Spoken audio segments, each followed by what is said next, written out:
tous. Alors, on va pouvoir commencer et puis les autres participants nous rejoindront au fil de l'eau. Et bien, bienvenue dans cette nouvelle édition de Rencontrez-vous. Donc, c'est un webinaire qui a pour but de favoriser l'interconnaissance des différents acteurs. L'idée, c'est de mettre en avant un dispositif ou une équipe sur le territoire pour fluidifier les parcours de santé. Moi, je suis Pauline Blondeau, chef de projet au sein de l'association RT2S 77 qui porte le DAC 77 Sud ainsi que l'équipe mobile de soins palliatifs territorial 77 Sud qui a été mis en œuvre depuis décembre 2024. Alors, au niveau du déroulé de ce webinaire, il y aura 30 minutes de présentation de cette équipe et ensuite 15 minutes de temps d'échange, donc de temps de questions-réponses. Alors, on a coupé vos micros à l'arrivée pour éviter voilà, tous les petits bruits parasites. Mais n'hésitez pas à écrire vos questions sur le chat. On reprendra toutes ces questions à l'oral à la fin de la présentation. Donc, évidemment, le support vous sera envoyé par mail à la suite de ce webinaire. Donc, pour ça, n'hésitez pas à mettre vos coordonnées, vos mails donc, dans le chat, dans le fil de discussion. C'est un webinaire qui est enregistré, que nous mettrons sur notre chaîne YouTube par la suite. Donc, c'est pour ça que vos caméras avaient été coupées, donc libre à vous de les remettre. Et il y aura un petit questionnaire de satisfaction à la fin de la présentation. Voilà. Donc, sans plus tarder, je vais laisser la parole à mes deux collègues qui vont se présenter. Bonjour à tous, on est ravis de vous présenter ce webinaire à destination des professionnels d'EHPAD de masse et de femmes. Je suis le docteur Sarah Mock. Donc, après une rapide présentation, j'ai exercé en libéral la médecine générale et puis j'ai été médecin coordonnateur en EHPAD avant de travailler au sein des réseaux d'onco, soins pal et gériatrie et maintenant l'équipe mobile de soins palliatifs territorial du Sud 77. Alors, juste un petit plan pour vous dire un peu comment on va, comment va se dérouler la présentation. Il y aura une rapide définition des soins PAL. Ensuite, je vous parlerai du cadre législatif en France, des situations les plus fréquemment rencontrées, de la temporalité et les questionnements les plus fréquents. Et Caroline, qui va se présenter, vous parlera de l'équipe mobile soins PAL. Bonjour, moi je suis Caroline Mathieu, je suis infirmière à l'équipe mobile de soins palliatifs du Sud Seine-et-Marne. Ça fait 5 ans que je suis au DAC avec un parcours plutôt principalement gériatrique, beaucoup d'EHPAD, un peu d'hospitalier, voilà.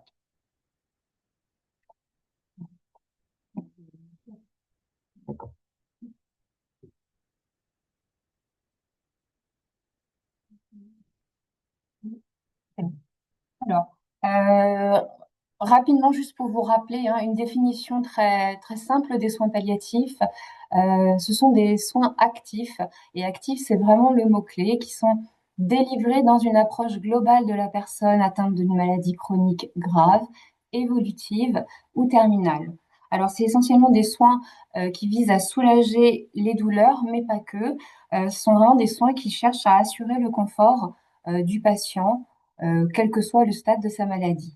Donc, c'est une approche qui est globale, qui est pluri- et interdisciplinaire, avec des médecins, des infirmières, des psychologues, mais aussi des assistantes sociales, et qui prend en charge le patient et son entourage.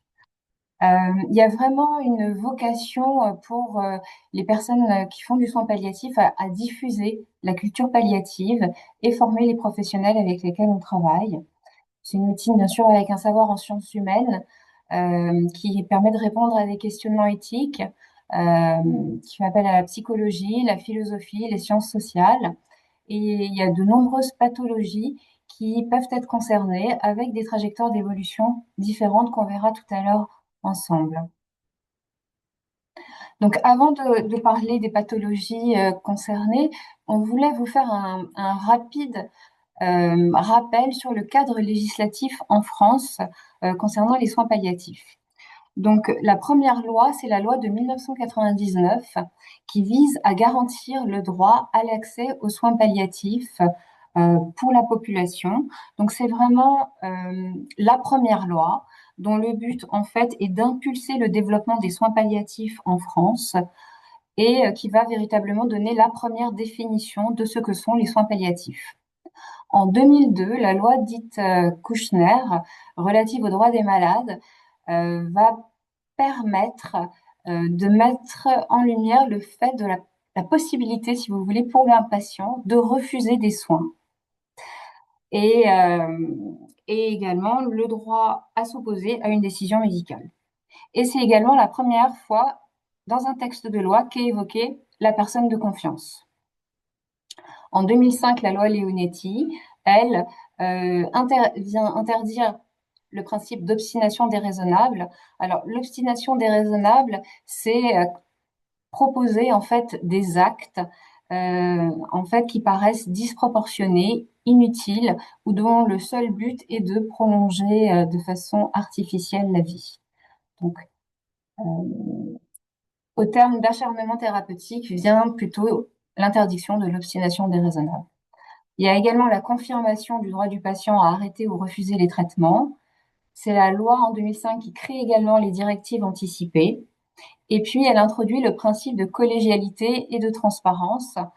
La collégialité étant la possibilité, en fait, avant toute prise de décision médicale, de se référer à un avis d'au moins un autre médecin qui vient un peu en position de consultant, en fait.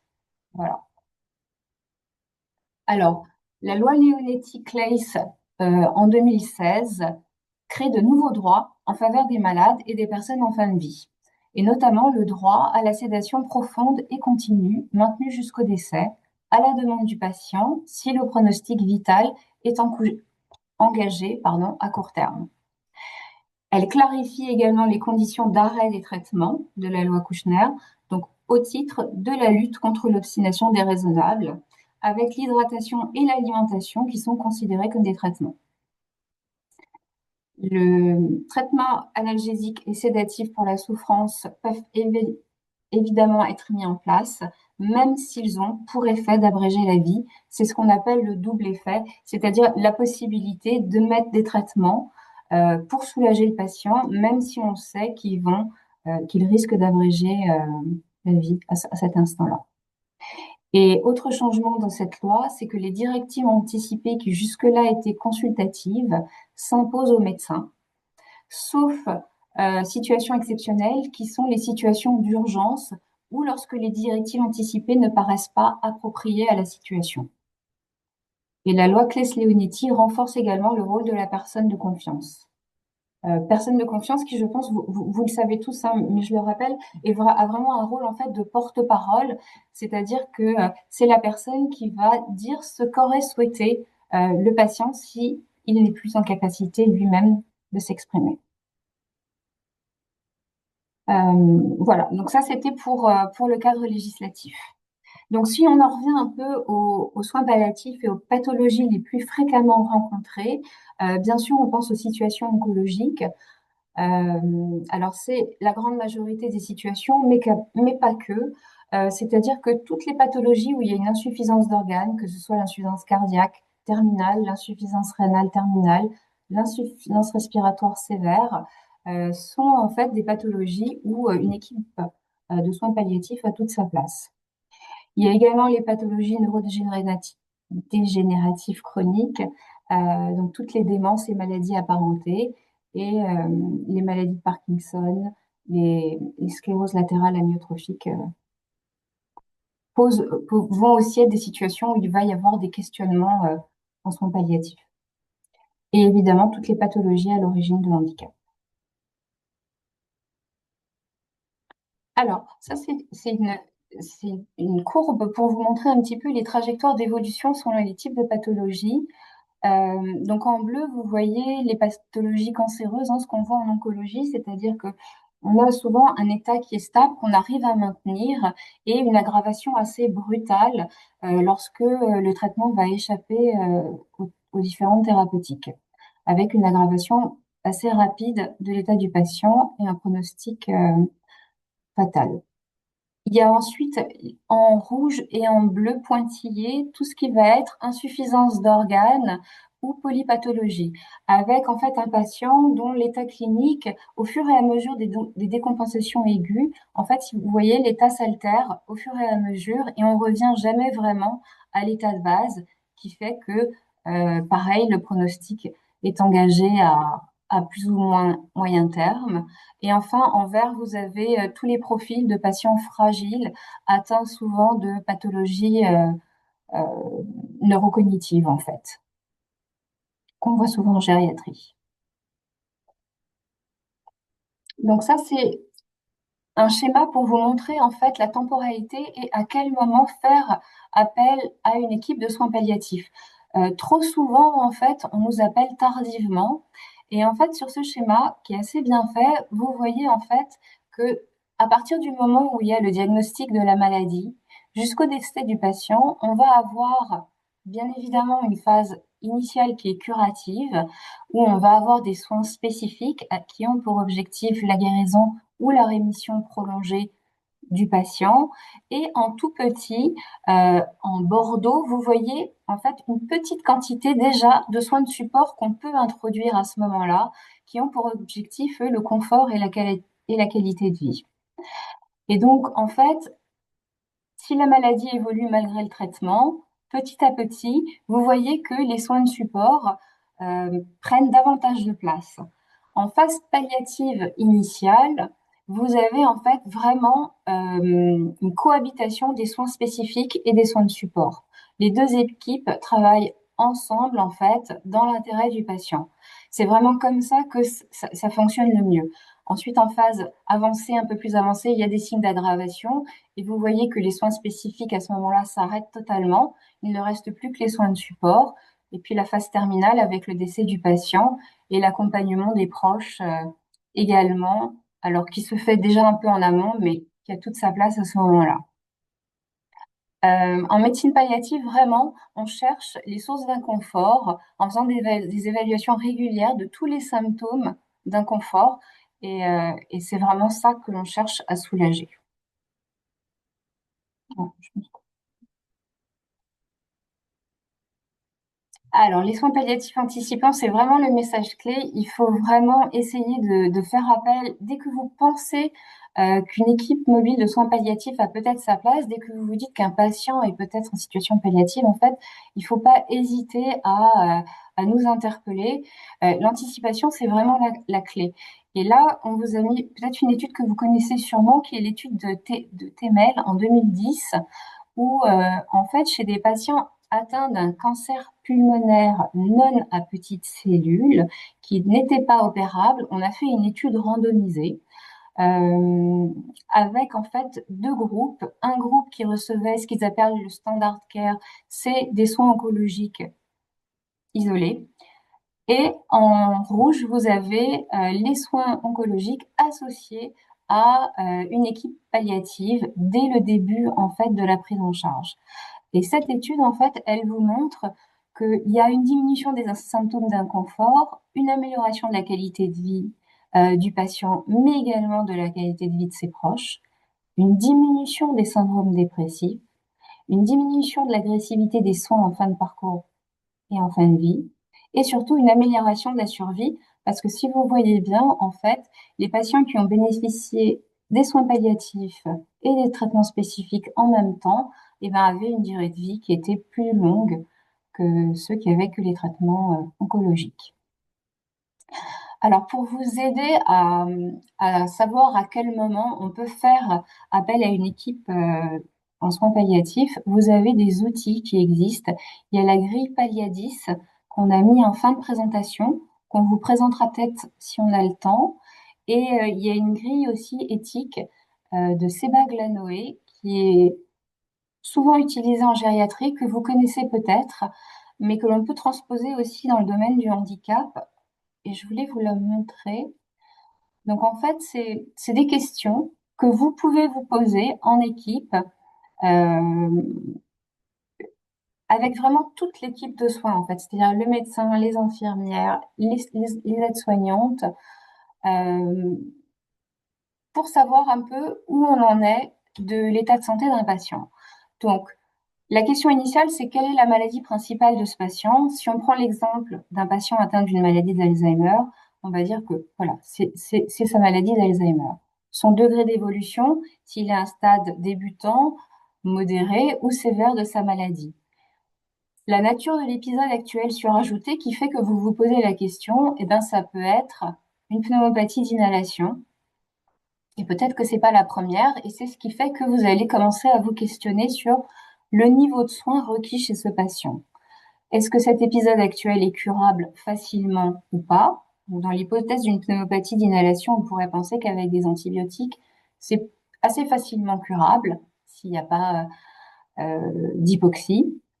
Est-ce qu'il y a eu une répétition récente d'épisodes aigus rapprochés? C'est-à-dire, est-ce que c'est la 5e pneumopathie d'inhalation depuis le début de l'année, par exemple? Est-ce qu'il y a eu besoin à chaque fois d'hospitaliser? Comment se sont passées les hospitalisations? Comment le patient était après chaque hospitalisation? Que dit le malade s'il peut le faire? Et qu'exprime-t-il à travers son comportement corporel et sa coopération aux soins? Et c'est pour ça que toute l'équipe soignante, en fait, a vraiment sa place au moment où vous allez vous poser pour vous questionner sur la prise en charge d'un patient. Pareil, quelle est la qualité de son confort actuel? Et ça, c'est vraiment ceux qui sont au lit du malade tous les jours qui sont le plus à même de répondre à ces questions. Qu'en pense la famille? Il faut toujours tenir compte, en fait, du ressenti de la famille, hein, et qu'en pensent les soignants qui le côtoient le plus souvent. Et en général, en fait, cette trame, elle vous permet d'avancer déjà en équipe et de vous dire, bah, où est-ce qu'on se situe pour ce patient? Est-ce qu'on est dans l'obstination déraisonnable? Est-ce qu'à la prochaine pneumopathie, on l'hospitalise? Euh, Est-ce qu'on le maintient au sein de l'établissement avec une antibiothérapie, par exemple? Jusqu'où est-ce qu'on va? Et en plus, une fois que vous avez réfléchi comme ça en équipe, c'est beaucoup plus facile de communiquer avec la famille, et de se poser, en fait. Donc voilà, ça c'est un outil qui peut vous être utile. Je passe la main à Caroline pour des éléments aussi que vous devez souvent rencontrer. Merci. Alors, effectivement, on va parler de certains points essentiels qu'on peut rencontrer dans les établissements d'hébergement, notamment la nutrition et l'hydratation en fin de vie, hein. C'est des questions qui reviennent très fréquemment de la part des soignants, de la part de la famille. Donc, l'idée, c'est voilà, donner des éléments de réponse. Le principal, je dirais que c'est déjà de privilégier une alimentation plaisir, de faire un recueil de données auprès du patient ou de la famille d'ailleurs, pour savoir ce que le patient apprécie, ce qu'il aime, et de pouvoir lui donner au maximum de ce qu'il souhaite, avec une texture adaptée.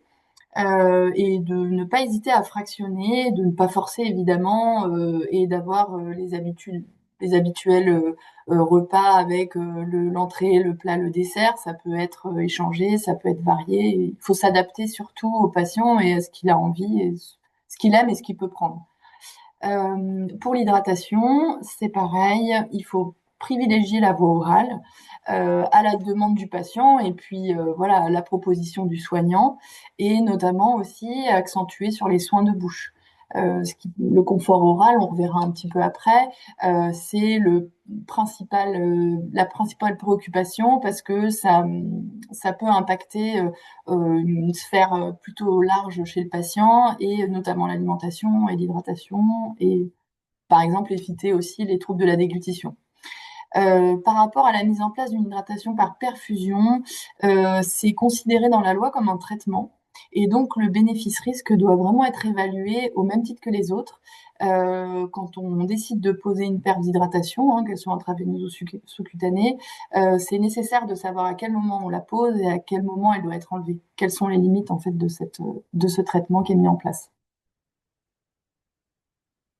Alors, la question qu'on nous pose assez souvent, hein, en service, c'est surtout est-ce qu'il va mourir de faim, de soif? Donc, ça vient de la part de la famille, des soignants, c'est nos propres représentations aussi. Donc, il faut savoir que par rapport à la perception de la soif, quand on est dans le cadre des soins palliatifs, la perception de la soif, elle est modifiée. Même si notre apport hydrique il est moindre, pour autant, l'idée c'est de ne pas forcément calquer état, nous, de personnes en bonne santé et d'avoir la même sensation que la personne qui, elle, par contre, est en fin de vie, donc la perception de la soif est modifiée. Faut savoir que la déshydratation, elle entraîne la sécrétion d'opioïdes cérébraux et donc il va y avoir une action antalgique qui va se faire autour de cette déshydratation.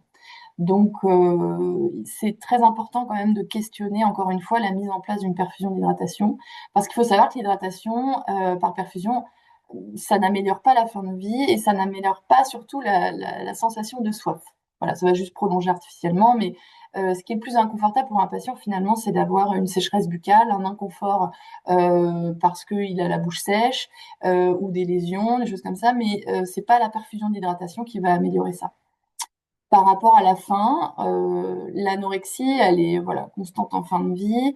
Pour les pathologies cancéreuses, elles engendrent une dénutrition et on a beau avoir des apports alimentaires, pour autant, il y aura quand même voilà une dénutrition qui va s'installer et il faut savoir qu'il y a une sécrétion de corps cétoniques qui vont faire qu'il y aura quand même une anorexie centrale. Donc pas cette sensation de faim chez le patient. Et tout autant que la perfusion d'hydratation, ce qui est important, c'est de se questionner si à un moment donné, on pose la question de la sonde nasogastrique ou de la gastrostomie, des risques que ça peut engendrer et des complications. Toujours se questionner par rapport aux bénéfices-risques. Donc là, on va vous présenter l'équipe mobile de soins palliatifs territoriale du Sud Seine-et-Marne. Pour que vous ayez un petit peu plus voilà, connaissance de la réalité de l'équipe. Donc en fait, on est une équipe pluridisciplinaire qui connaît le territoire. Alors c'est le territoire sud, hein. On coupe la Seine-et-Marne en deux et puis nous, on couvre tout le territoire sud. L'avantage de cette équipe, c'est qu'on a une possibilité de se déplacer, voilà, merci. La mobilité, donc que ce soit à domicile, dans les lieux de vie, donc EHPAD, MAS, femmes. On est une équipe pluriprofessionnelle, donc on fait toujours des visites en binôme pour avoir des regards croisés, pour permettre aussi d'avoir une analyse différente de la situation, et parfois avec des profils différents. Ça peut être infirmière psychologue, infirmière médecin, deux infirmières, ça dépend. Et surtout avec des professionnels qui sont formés spécifiquement en soins palliatifs. Ce qui est important aussi, c'est d'avoir ce temps pour pouvoir avoir cette vision et permettre d'avoir cette expertise sur la situation. C'est aussi d'avoir un temps pour l'anticipation palliative, mais aussi un temps thérapeutique voilà, qui sécurise tout le monde. Et dans ce temps, l'important, c'est de pouvoir avoir cette évaluation globale de tous les champs, sur le champ médical, psychologique, social et aussi sur l'autonomie. C'est très global comme évaluation. On essaye au cours de cette évaluation de discuter par rapport aux évolutions possibles. Ça fait partie aussi de l'anticipation, de ce qui peut arriver, de ce que souhaite le patient, la famille, de ce que ressentent aussi les soignants. Et autour de ça, on va essayer d'imaginer ce qui pourrait arriver et quelles propositions on peut faire. Et justement, ces propositions, on fait un récapitulatif dans un compte-rendu de propositions précises avec des conseils thérapeutiques sur la situation globale, sur tous les champs de prise en charge du patient. Donc pour le patient et son entourage, donc on aide à l'évaluation et l'aide à la gestion des symptômes d'inconfort, que ce soit de la douleur, de l'anxiété, et on essaye d'adapter les thérapeutiques. Il y a une possibilité de prescription occasionnelle. Les médecins de l'association peuvent prescrire, mais ça reste voilà de l'exception, sachant qu'on essaye au maximum de remettre au centre de la prise en charge le médecin traitant, quand il y en a. L'idée, c'est d'avoir une évaluation globale aussi du lieu de vie, donc des aides humaines et des aides techniques qui sont en cours et voir comment on peut réajuster s'il y a d'autres besoins qui sont pas pourvus, et aussi d'avoir une évaluation de la souffrance psychologique et existentielle du patient, mais aussi de l'entourage, des proches aidants, et parfois aussi des équipes, de recueillir un peu leurs difficultés à ce niveau-là. Par rapport à l'anticipation et la coordination du parcours de soins palliatifs, il y a possibilité du coup d'avoir des discussions anticipées avec les patients, avec la famille, en tenant compte voilà, des capacités de chacun pour élaborer ces projets-là. On peut aussi accompagner à la rédaction des directives anticipées ou à la désignation de la personne de confiance. Hein. Dans le formulaire des directives anticipées, vous avez aussi possibilité de marquer quel témoin est là pour accompagner à la rédaction. On peut faire des demandes anticipées de prise en charge palliative en HAD et aussi en unité de soins palliatifs. Ça passe aussi par la rédaction de la fiche urgence pallia et qu'on transmet cette fiche au SAMU 77 en cas d'urgence, si il y a un besoin, par exemple, en tout cas s'il y a exprimé le fait qu'on ne veut pas que le patient soit hospitalisé, du coup cette fiche pallia permet d'avoir une indication au SAMU sur la conduite à tenir. Et du coup, de faire le lien aussi avec les professionnels hospitaliers, les professionnels de ville par rapport à la prise en charge, et aussi un soutien à la mise en place d'aides humaines et techniques, comme on disait tout à l'heure. Par rapport au lien avec les professionnels qu'on peut avoir, l'idée c'est de faire un appui dans leur prise en charge, un appui à l'évaluation de la situation et à la prise en charge palliative pour les professionnels en ville.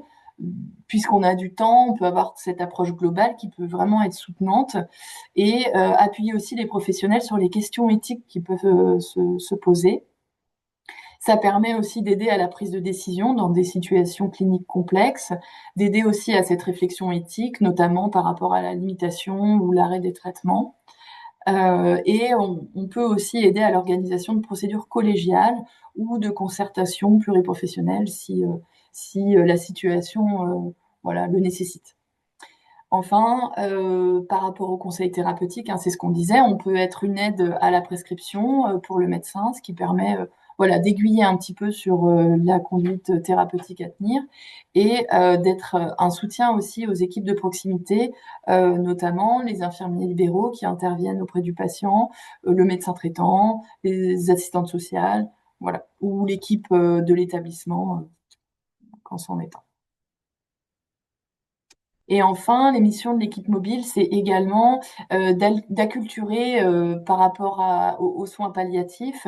Et donc, on fait des sessions de formation ou de sensibilisation aux professionnels de ville ou en institution. Peut-être certains d'entre vous y ont déjà participé. Et voilà, l'idée, c'est de diffuser un peu cette culture palliative et aussi d'essayer d'organiser le bénévolat en soins palliatifs au domicile, de développer un peu cette organisation.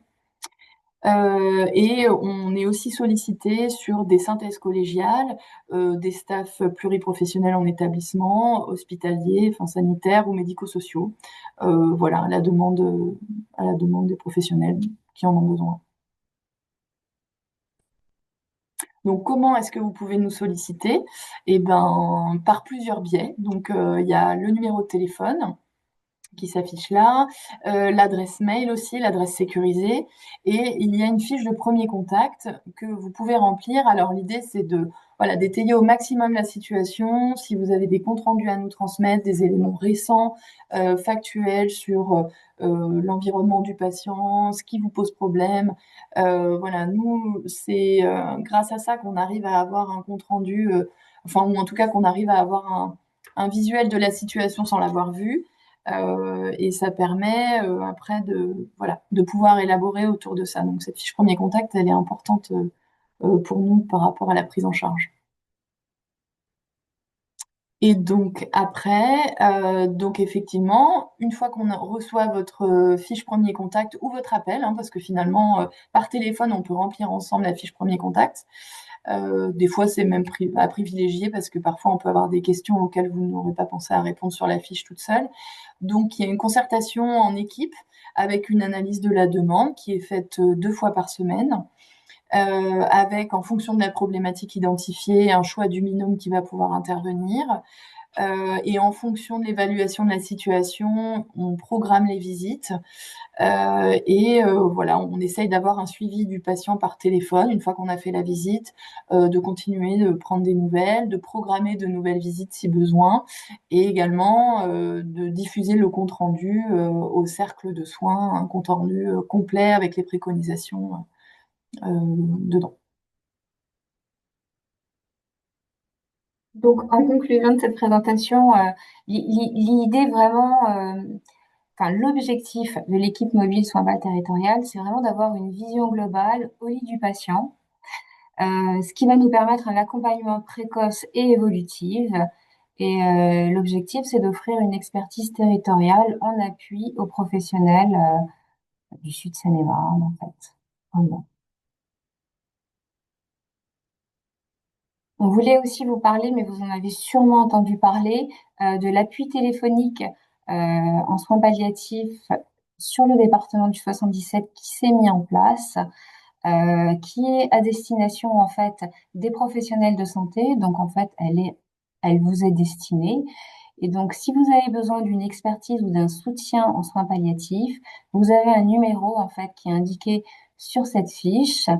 C'est le SAMU qui va décrocher en fait, qui va déjà faire une première analyse en fait de la situation avec vous, et c'est lui qui transférera l'appel au médecin d'astreinte en soins palliatifs. Donc cet appui téléphonique en fait, il est du lundi au vendredi de 18h30 à 22h30 et les week-ends, les jours fériés de 8h30 à 22h30. Donc surtout, notez bien le numéro, n'hésitez pas à le diffuser à d'autres établissements éventuellement. Je pense que c'est vraiment un plus. Si vous êtes en difficulté, il ne faut pas hésiter à nous téléphoner. Euh, il est vraiment réservé aux professionnels de santé. Donc, voilà. Merci. Merci de votre attention. On va reprendre alors les questions. N'hésitez pas, hein, il reste encore quelques minutes si vous avez d'autres questions. On a une première question de Madame Gay qui a été posée, Sarah, lorsque tu présentais la loi Claes-Leonetti sur la mise en place des traitements. Alors, c'est quel est le delta temps pour court terme? Court terme, on va dire que c'est quelques semaines en fait, quelques jours à quelques semaines. Mais la loi, elle est assez cadrante hein, pour la sédation profonde et continue maintenue jusqu'au décès. Il faut que le pronostic vital soit engagé à court terme. C'est pas l'annonce d'un diagnostic, par exemple. C'est pas comme ça actuellement, en tout cas. Alors, on a une autre question. Cet appui, donc sur l'appui téléphonique, n'est que pour les personnes en soins PAL ou peut-on l'utiliser pour les autres personnes? Alors, qu'est-ce que vous entendez par les autres personnes? Parce que c'est destiné à des personnes en situation palliative. Hein. Oui, oui. Des patients voilà, qui sont en situation palliative. C'est pour avoir un appui, voilà, un appui à ce moment-là. D'accord, bah, c'est bon, vous avez répondu à ma question, donc c'est bien pour les personnes ouais, qui sont en soins palliatifs. Mais ça, c'est une astreinte, en fait. Donc, c'est les horaires de nuit et de week-end. Mais la journée, si vous avez un questionnement, en fait, par rapport à est-ce que cette personne est en situation soins pâle ou pas, enfin, voilà, si vous avez des questions, on peut réfléchir ensemble. Il ne faut pas hésiter à nous appeler, en fait. Hein. Ça, c'est un plus, en fait, sur des horaires le soir et le week-end. D'accord, d'accord. La journée, c'est nous. Ok, merci. Je rajouterais juste quelque chose par rapport à vos demandes. N'hésitez pas à nous appeler, même voilà, avant que vous sentiez que la situation vous échappe un peu et que vous soyez vraiment mis en difficulté. N'hésitez pas à anticiper, à nous appeler. Il n'y a jamais de mauvaise question. Peut-être que dans l'instant, on déclenchera pas une visite ou peut-être qu'on aidera à appuyer vos questionnements par téléphone. Et n'hésitez pas, hein, voilà, à nous faire une demande par anticipation parce que ça nous est déjà arrivé d'arriver sur une situation où voilà, c'était voilà, on était l'équipe avait souffert, le patient, la famille, et on sent que c'est difficile après. Donc nous on est là en appui et n'hésitez pas. D'accord. Merci. Alors, on a une question par SMS concernant le délai d'intervention de l'équipe mobile de soins palliatifs. Alors, Les délais d'intervention, on vous répond de toute façon dans les 48 heures. En situation de soins PAL, on essaye vraiment d'être très flexible et souple, c'est-à-dire que même la personne qui prend l'appel, si elle a besoin de discuter à ce moment-là avec un des médecins présents sur place, euh, on peut essayer de cheminer avec vous et de commencer à réfléchir par téléphone et de vous donner déjà un premier niveau de réponse. Euh, Plus vous anticipez, comme disait Caroline, mieux c'est. Euh, Après, si le déclenchement d'une visite, on essaye d'être assez réactif et ça peut prendre quelques jours. Il faut éviter de nous appeler le vendredi après-midi en espérant une visite rapide parce que la temporalité fera qu'on ne pourra pas se déplacer avant la semaine suivante, mais on peut commencer à réfléchir ensemble, on peut vous donner des conseils au niveau thérapeutique. Enfin voilà, n'hésitez jamais à nous appeler. Mais bon, pour déclencher la visite, il faut quand même un petit délai de temps. On essaie d'avoir deux réunions par semaine pour justement éviter qu'il y ait des situations qui soient voilà, en attente. Si elle tombe un mardi et que la réunion est le lundi, ça va être très long. Voilà, on essaye de répondre au plus près enfin, et puis de faire en fonction aussi de la situation. Mais voilà, n'hésitez pas à appeler pour qu'on essaye de réajuster en fonction de ce que nous, on perçoit aussi de la situation. Pas d'autres questions sur le chat, n'hésitez pas s'il y en a quelques-unes qui vous viennent en tête. Sinon, on peut vous présenter la fiche Paliadis éventuellement. En attendant, ouais. Tu veux la présenter, Caro?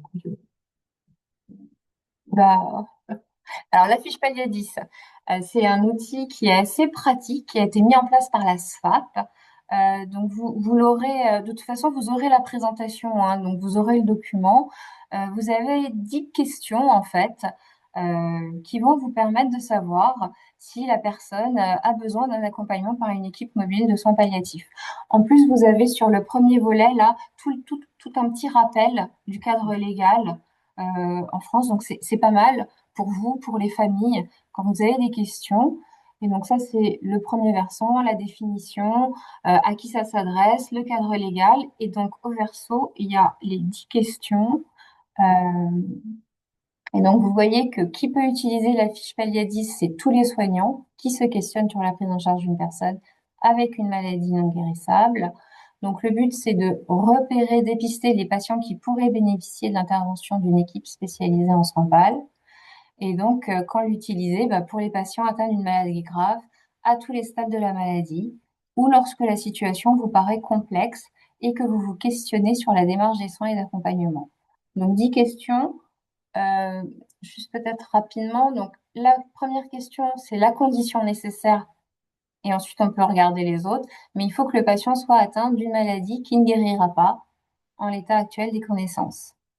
Donc, ensuite, est-ce qu'il existe des facteurs pronostiques péjoratifs, comme une dénutrition sévère?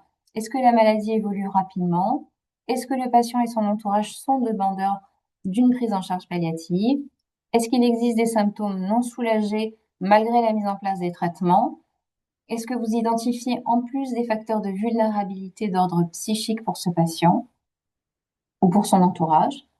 Est-ce qu'il y a des difficultés d'intégration de l'information sur la maladie et le pronostic? Est-ce que vous constatez, vous, des questionnements au sein de l'équipe qui concernent la cohérence du projet de soins? Et enfin, est-ce que vous vous posez des questions sur l'attitude par rapport à un refus de traitement, une limitation à un arrêt de traitement, une demande d'euthanasie, ou est-ce qu'il existe un conflit de valeurs? Donc, à partir de 4 réponses positives, eh ben, le recours à une équipe spécialisée en soins PAL doit être envisagé. Alors, vous voyez, il y a écrit doit être envisagé, mais voilà. Mais s'il n'y en a pas 4 de positifs, vous pouvez quand même nous appeler. Mais voilà, c'est un outil pour vous aider un peu à réfléchir et à cheminer. Il en existe une aussi, c'est la Paliadis Géronto, que vous pouvez retrouver notamment voilà, pour les EHPAD, qui peut aider à la prise de décision de nous contacter. Voilà, tous les outils présentés vous seront renvoyés par mail après le webinaire.